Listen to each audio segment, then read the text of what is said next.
said, it began back in 1978 by knowing Sister Carmelina.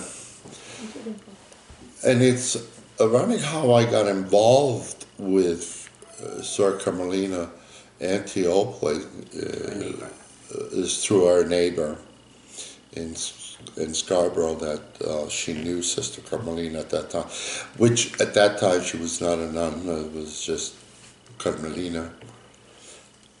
And my first impression of her when we went to see her was, here's a young woman laying in bed and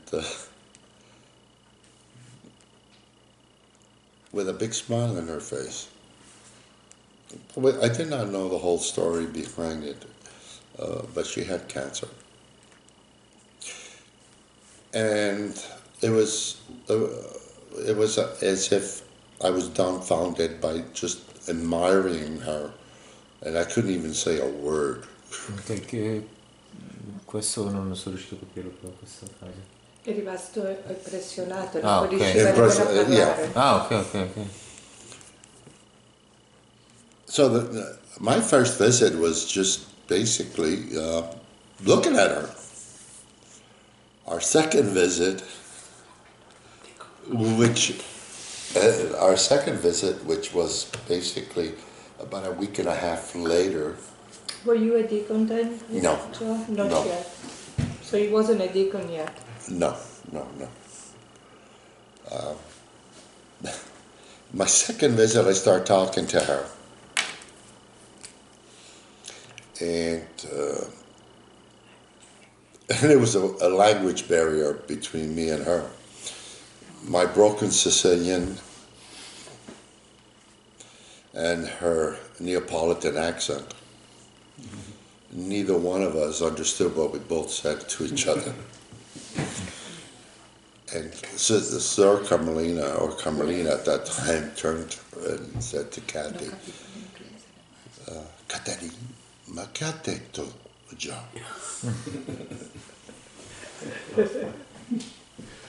And I turned around and I asked my wife, and I says, ma che ha detto Carmelina?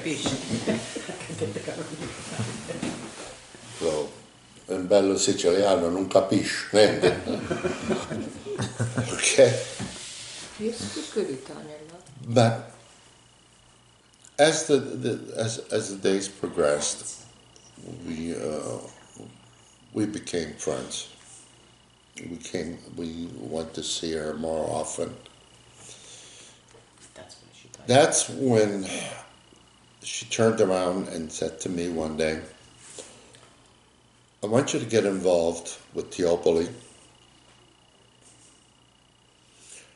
and I want you to see if you could get into the council at that time, because at that time the council was struggling.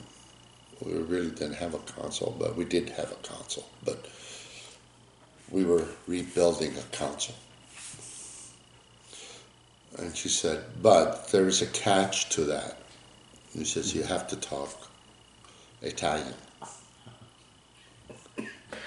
And I said to her, that's impossible. But anyway, I thought about it, and then her brother called me up.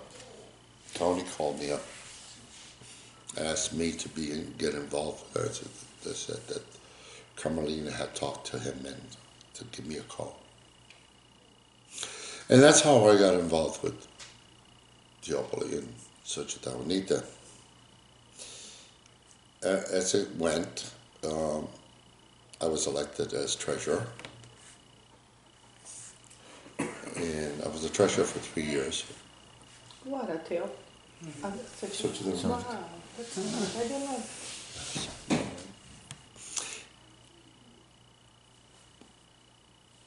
What transcribed after that, it was something that amazing for me. What I saw Teopoli was a place of serenity, peacefulness, joyfulness. But most of all, I found peace every time I went there. And believe me, there were times when we went up to Teopoli that it was far from being peace. It was chaos. There was a lot to do. That's what I'm talking about. We had a lot to do with it. Just one example, it was during one of the pilgrimages, and it was myself, the director at that time, John Bernardo, and a guy named Biagio. May the good Lord bless his soul. We ran out of water. Oh no. We had about 500, 600 people at that pilgrimage. And we had no water. And Sister Carmelina always called to find out how things are going. We tried to say to her that everything was fine. And she kept on saying, what's going on? Anyway, we told her what was going on. It was myself and Biagio, mostly Biagio, working the pump downstairs from the kitchen in the basement, getting the water so people could have water. I mean, that to me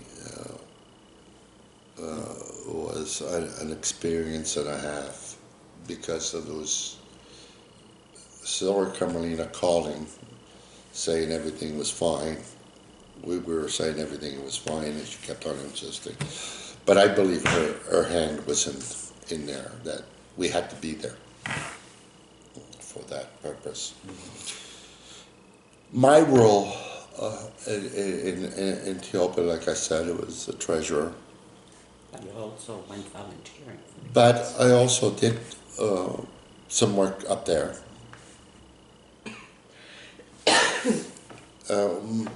Most of the work that was done there was done by a group of beautiful people, the volunteers, which are still, some of them are still alive today, and they're still very active in there. And that to me is very important, because it is what Sister Carmelina left us.